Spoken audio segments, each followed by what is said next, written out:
गुरुदेव। मेरे प्यारे गुरु दाता मंगता द्वारे खड़ा, मैं रहा पुकार पुकार, मेहर कर देखो जरा।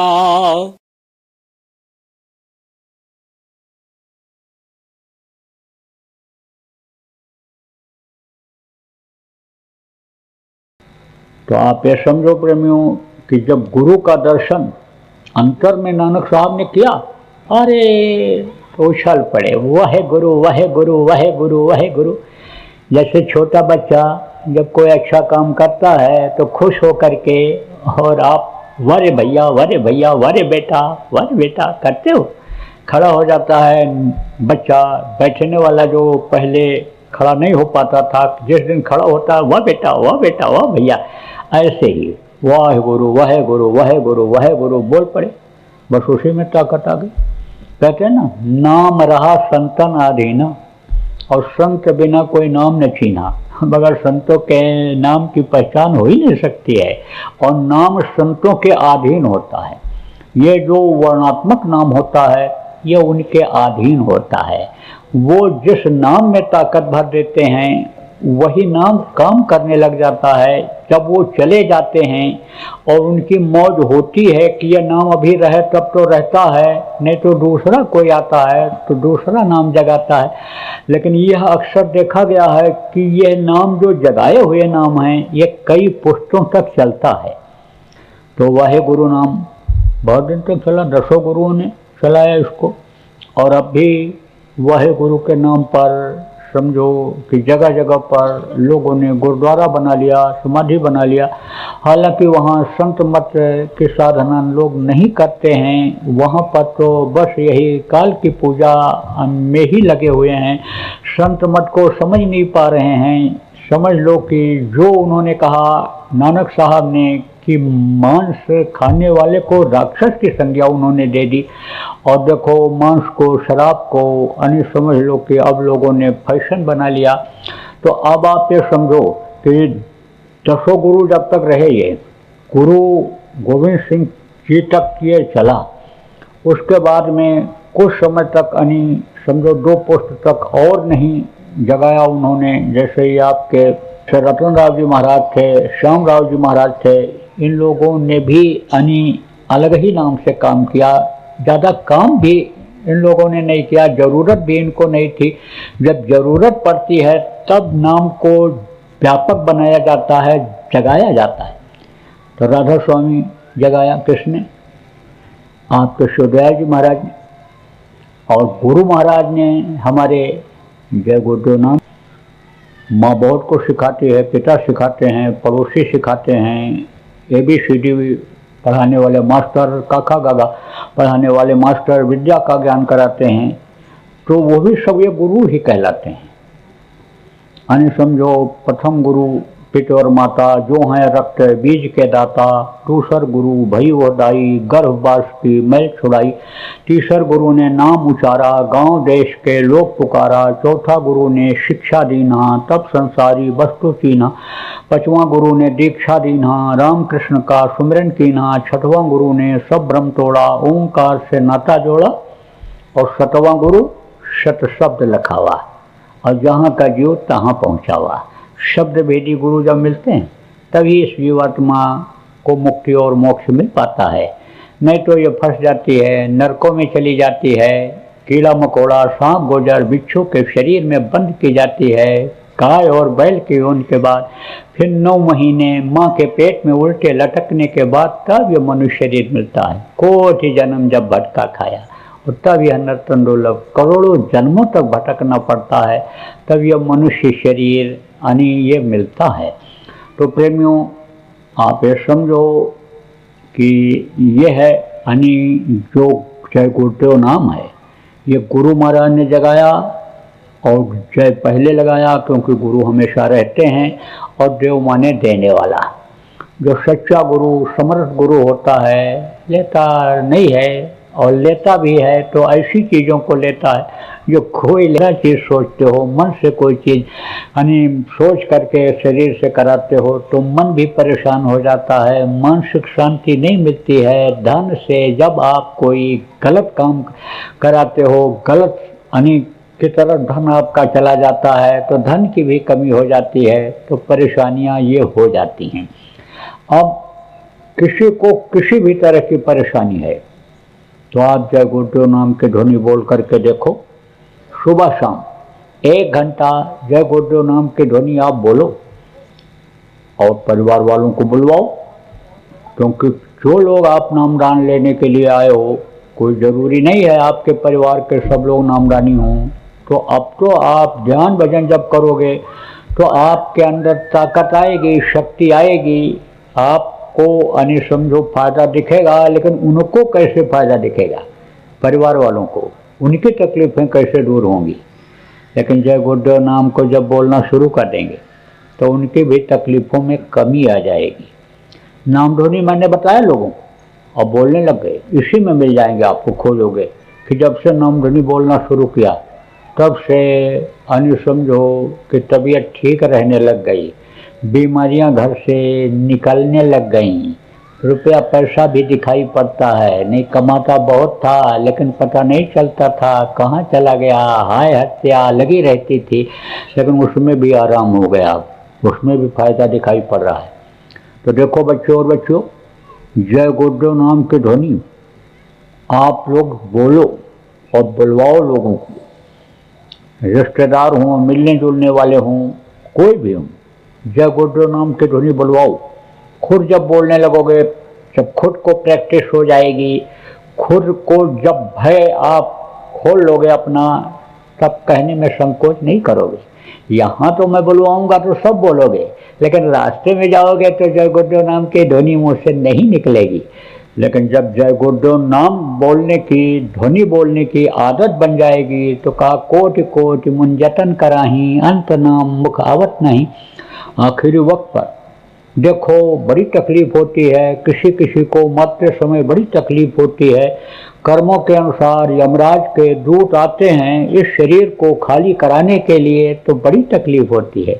तो उस समय पर अगर नाम मुँह से निकल गया तो जैसे तकलीफ में जब आते हो, जिस लड़के को पुकारते हो लड़का तुरंत आ जाता है, आपकी मदद करता है, यानी बुलाते हो आप कि बेटा आ जा, जिसका नाम लेते हो उसको कहते हो आ जाए तो आ जाएगा। तो नाम लेते ही वो आता है, जिसको पुकारते हो वो आ जाता है। ऐसे ही जो जागृत नाम है, वक्त का नाम है, मरते समय जब याद करेंगे तो वो आ जाएंगे, वो सामने प्रकट हो जाएंगे और उनके सामने यमराज के दूत टिक नहीं सकते हैं। जो साधना करता है आप ये समझो उसके सामने भी यमराज के दूत नहीं आते हैं, उनके प्राण को वो निकालने नहीं आते हैं। साधक के प्राण सुषमना फोड़ करके निकल जाते हैं, अपने आप निकल जाते हैं, उनको टट्टी और पेशाब के रास्ते से यमराज के दूतों को निकालना नहीं पड़ता है। तो नाम जब जय गुरुदेव बराबर याद रहेगा और नाम ध्वनि जब बोलते रहोगे तो रट जाएगा। बहुत से लोग देखो, कोई खुशी हुई तो उसमें भी जय गुरुदेव बोलते हैं, दुखी हो गया कोई तकलीफ हुई तो उसमें भी जय गुरुदेव बोलते हैं, दुख में सुख में सब में जय गुरुदेव बोलते हैं। तो आदत बनाने की जरूरत है, और जब भय खुल जाएगा, आदत बन जाएगी, तब संकोच आपको नहीं होगा जय गुरुदेव नाम ध्वनि बोलने में। तो आप ये समझो कि वही रट जाता है फिर। इसलिए रटो और बच्चों को रटाओ, नाम ध्वनि बोलो और बुलवाओ जय गुरुदेव नाम की। जिसको आदेश होता है, महापुरुष वक्त के जिसको आदेश देकर जाते हैं कि ये नामदान देंगे, उनके मुंह से जब सुना जाता है तब फायदा दिखता है।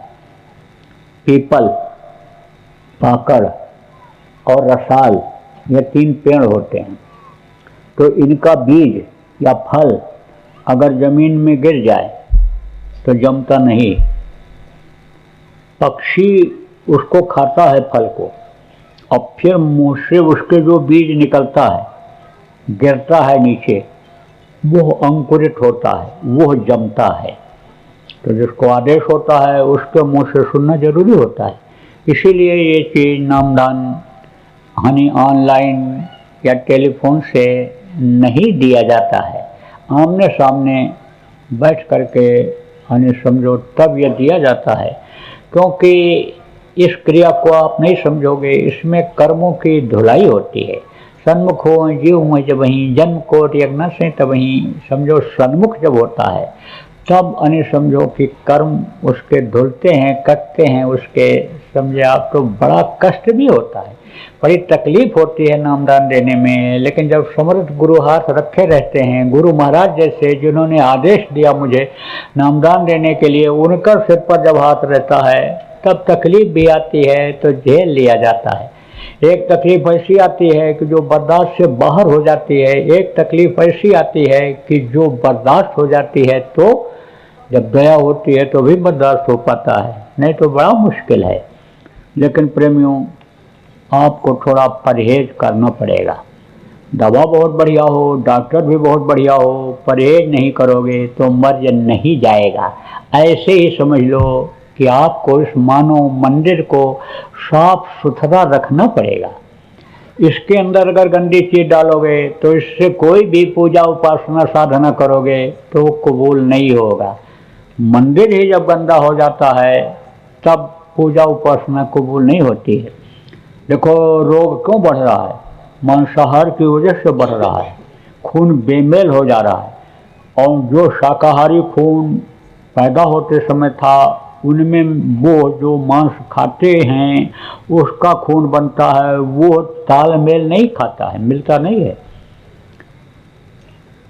बुढ़ा बीमार हो गया, डॉक्टर के पास गया, डॉक्टर ने कहा कमी हो गई खून की, खून चढ़ाना पड़ेगा। लड़के ने कहा मेरा खून चढ़ा दीजिए। डॉक्टर ने टेस्ट किया, कहा ना तुम्हारा खून नहीं चढ़ सकता है। भाई ने कहा मेरा खून चढ़ा दीजिए। डॉक्टर ने खून लिया, टेस्ट किया, कहा तुम्हारा भी खून नहीं चढ़ सकता है। अब आप सोचो, एक ही रक्त और बीज से दोनों बच्चे बने, एक ही माँ के पेट में पले, एक ही माँ ने दूध पिला करके दोनों को बड़ा किया, लेकिन खून नहीं मिल रहा है। आप देखो खून का रिश्ता बड़ा रिश्ता बताया जाता है।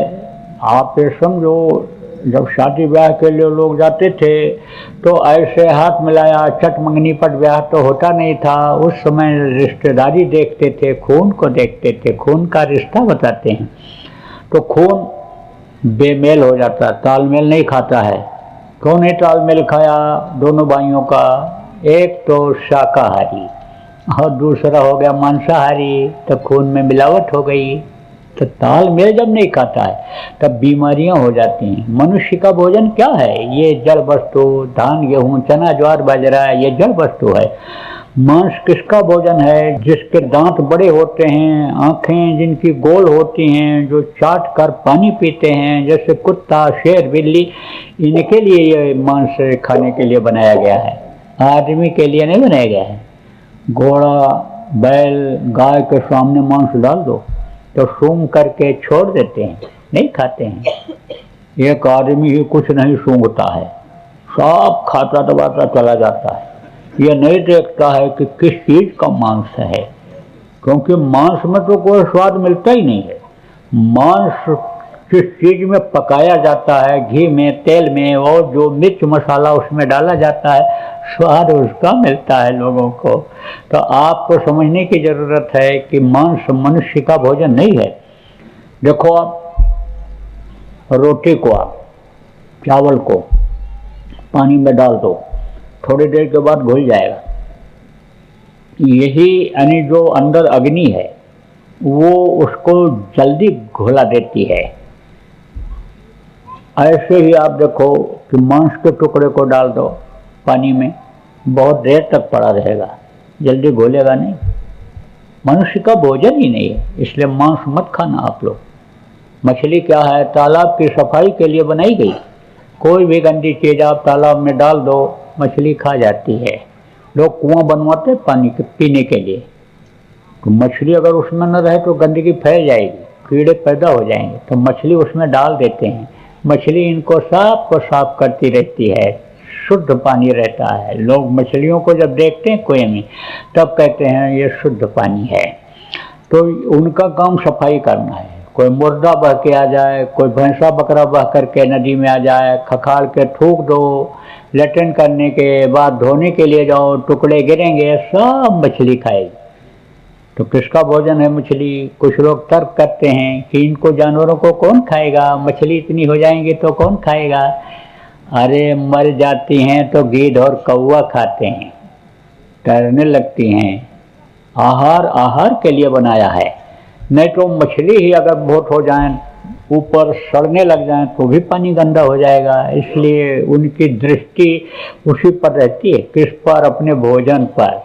तो फौरन कौवा गीध पहुंच जाते हैं, उसको खाने लगते हैं। जैसे देखो आदमी जब जिंदा रहता है तब समझो कि उसके बदन में सड़न बदबू नहीं आती है।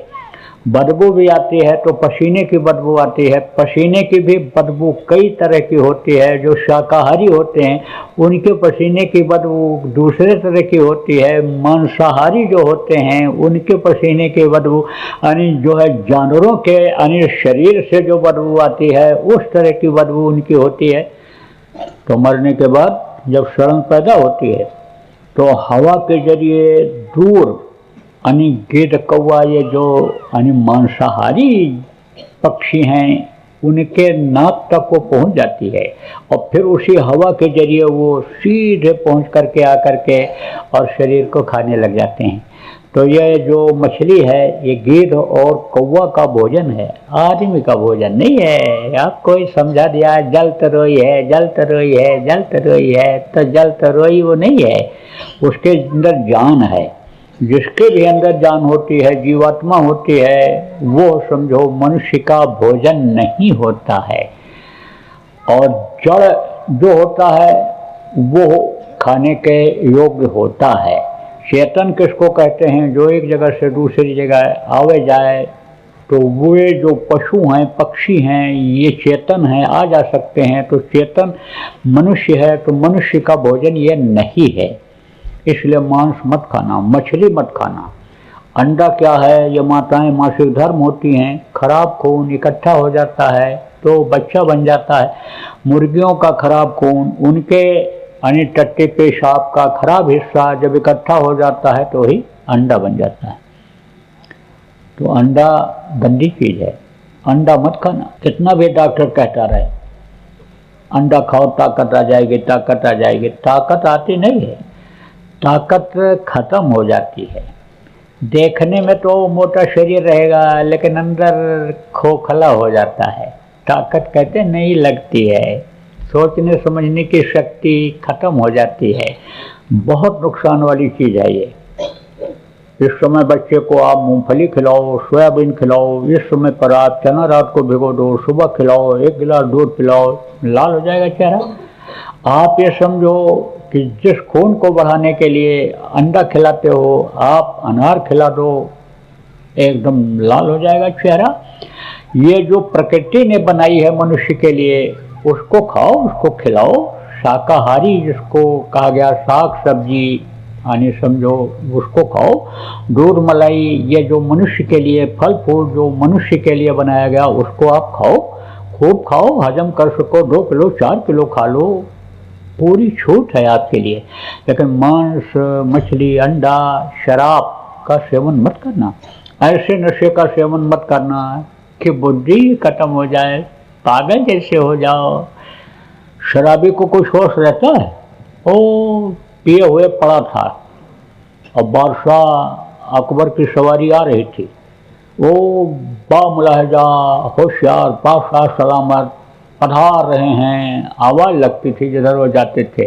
लाउड स्पीकर तो था नहीं, हूटर तो था नहीं, बग्गी पर या और ऐसे जो गाड़ियाँ होती हैं जानवरों से चलने वाली, उस पर बैठ करके राजा महाराजा लोग चला करते थे, बादशाह लोग चला करते थे। अब जब आवाज़ वो सुना तो लुढ़क गया, गड्ढे में जब गिरा और लगी जब उसके शरीर पर मार, तब उठ खड़ा हुआ। कहते हैं ना नशा उतारना हो तो लगा दो 1 आध थप्पड़ तो आँख खोल देता है। राजस्थान है बगल में इधर। राजस्थान में एक कहावत है कि बांग मांगे भूंगड़ा और गांजा मांगे घी और दारू मांगे खोसड़ा, जितनी इच्छा हो पी। अब इसका मतलब आप सब लोग नहीं समझोगे। भांग अगर ज़्यादा खा लिया हो तो चना खिला दो भुना हुआ। भांग मांगे भूंगड़ा, भूंगड़ा कहते हैं भुने हुए चने को, वो खिला दो तो भांग का नशा उतर जाता है। और गांजा पी लिया हो तो उसको घी पिला दो तो गांजा का नशा उतर जाता है। और दारू का नशा, शराब का नशा किससे उतरता है?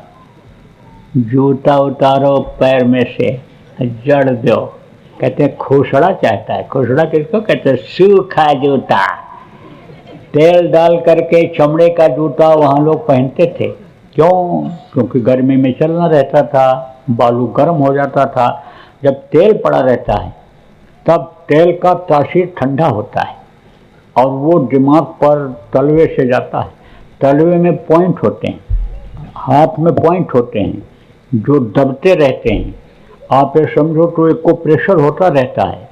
इसीलिए लोग पैदल चलते थे, जूता नहीं भी नहीं पहनते थे। तो ये रोड़े कंकड़ जो पैर में लगते थे उससे एक को प्रेशर हो जाता था।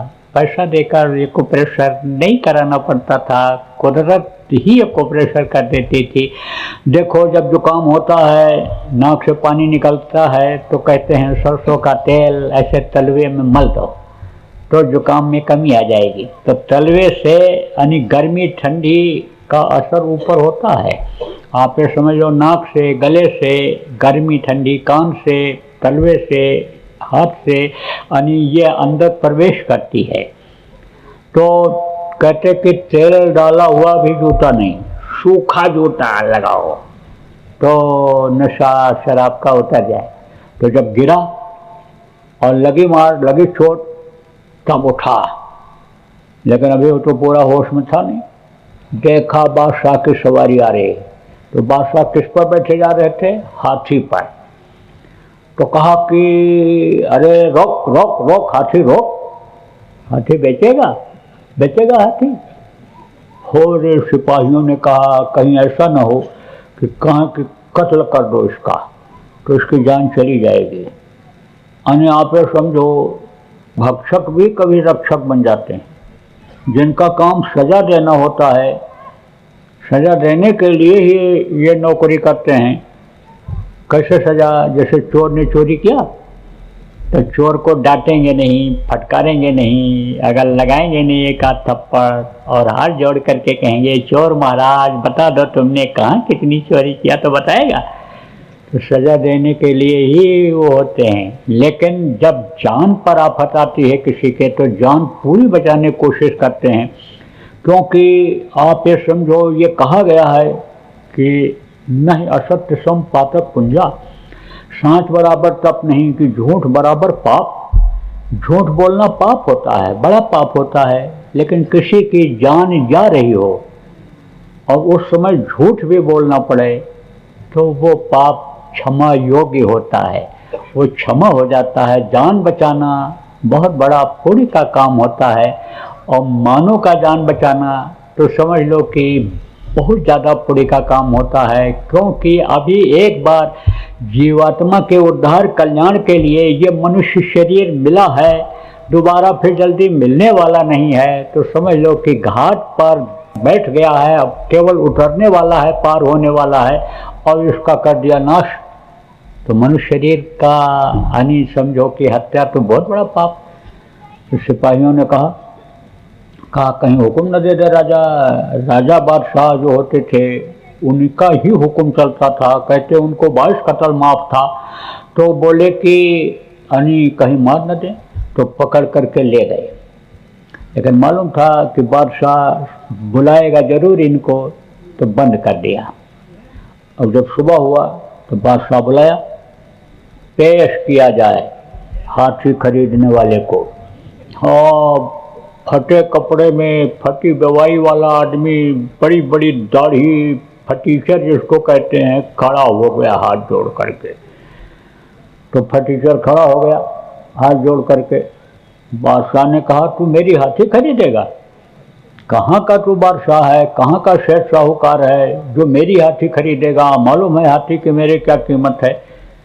तब उसने कहा सरकार वो हाथी खरीदने वाले रात को ही चले गए, वो तो उतर गए रात को, सरकार मेरी जान बख्शी जाए, वो तो मैं होश में नहीं था तब बोल गया था, सरकार जान बख्शो, आप दयालु हो, गरीब परवर हो, आप मेरी जान बख्शो। तो शराबी को होश नहीं रहता है। तो अब तो आजकल जो ठगी करने वाले लोग हैं, शराब पिला करके दस्तखत करा लेते हैं, ब्लैंक चेक पर करा लेते हैं, एग्रीमेंट करा लेते हैं, ज़मीन जायदाद यानी समझो कि यानी ले लेते हैं, परिवार के ऊपर उनका यानी समझो कि हमला हो जाता है। शराब पी पी करके आप ये समझो कि अपने परिवार को, अपनी पत्नी को, अपनी बच्चे और बच्चियों को यानी आदमी नहीं समझ पाता है कि ये कौन है, इनसे क्या व्यवहार करना चाहिए, क्या कराना चाहिए। बहुत बुरी चीज़ है। तो शराब मत पीना, और शराब जैसे बुद्धनाशक नशे का कोई भी, चाहे जड़ी बूटी हो चाहे पेय पदार्थ हो, इस्तेमाल आप मत करना। और देखो प्रेमियों, जो पढ़े लिखे लोग आप बैठे हो, आपको याद दिलाऊंगा, कहा गया money is loss, nothing is loss, health is loss, something loss, but character is loss, everything loss. चरित्रवान रहो। चरित्र एक मनुष्य की शोभा है। जैसे औरतों का यानी आभूषण जिसको गहना कहते हैं शोभा है, जैसे बादशाह का ताज शोभा है, इसी तरह से मनुष्य का यह शोभा है, चरित्र शोभा है। तो चरित्रहीनता मत लो। और अगर ये आ गई सोहबत के असर से, न जानकारी में आ गई, तो संकल्प बना लो, चाहे पुरुष हो चाहे स्त्री हो, कि जहाँ से कमी ये उत्पन्न होती है। जैसे मैंने कल आपको बताया था कि 83% अपराध आँखों से होते हैं।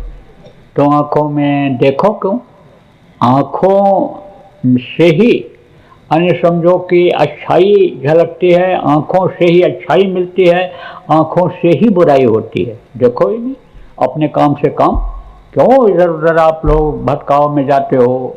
और जो गलती हो गई उसके लिए आप प्रभु से, गुरु से माफ़ी मांगो, और आज नए वर्ष पर संकल्प बना करके जाओ कि अब वो काम जो अपने यानी नुकसान का है, जो संगत के नुकसान का है, उसको हमको नहीं करना है।